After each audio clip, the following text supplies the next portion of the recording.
How many girls complain about getting left on the beach every time surf's up? Not this time. These two have found a way to ride the great waves in Shell Beach and still raise a family. And let's hope the family that surfs together stays together. Hello, my name's Jeremiah Serpa, and I live here on the Central Coast in Shell Beach with my wife Christy and son Riley. And we love to surf, and that's all we do in our free time whenever there's waves or whenever we have the chance to get out in the water.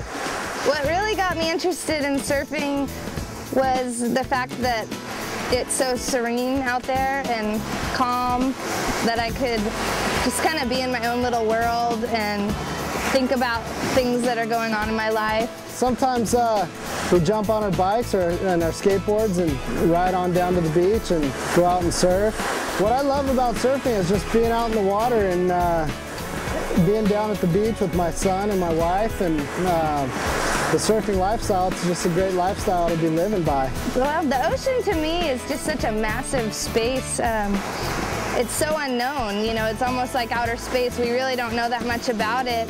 And to be a part of that, it always seems so cleansing and relaxing and energizing and everything all in one. I always feel so good when I come out of the water.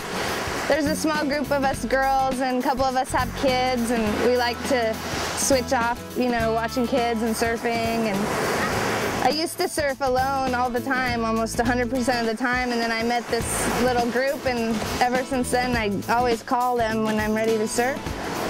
For me, I think being a woman out in the water is an advantage. I see a lot of support and encouragement, and I hardly ever get any bad vibes, you know. I don't notice anybody that discourages me from surfing different spots, and I don't get intimidated from crowds as much as I used to. But I think, you know, you have to be confident, and you have to know what you're doing for the spot that you're surfing. You know, you have to know where your head is and your level of surfing. But I definitely plan to surf until I die. And then I met my husband, and he had a longboard, and he finally talked me into longboarding, and ever since then I just love it. I love the slow glide. I love, it's almost like slow motion. You know, you can really feel the wave and everything that's going on. And I don't know, I've gone back to shortboarding here and there a little bit, but I mostly prefer longboarding over anything. For beginners, it's really easy to get involved with surfing. You know, there's so many surf shops nowadays that rent all the equipment if they don't have it or don't have the money to spend on buying the equipment, whether they want to get out there on a longboard or shortboard. And actually, longboarding is easier to learn on, I think. Other than that, it's really easy for beginners to get involved with surfing.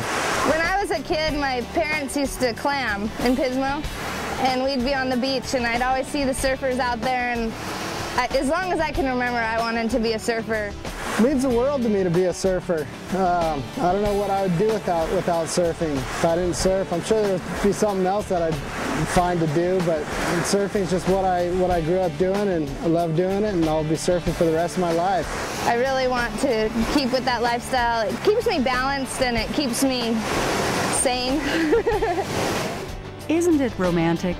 Like a pair of dolphins or maybe sea otters. I think these two could pave the way for other lonely surfers that can't keep a relationship with both the surf and their not as significant other.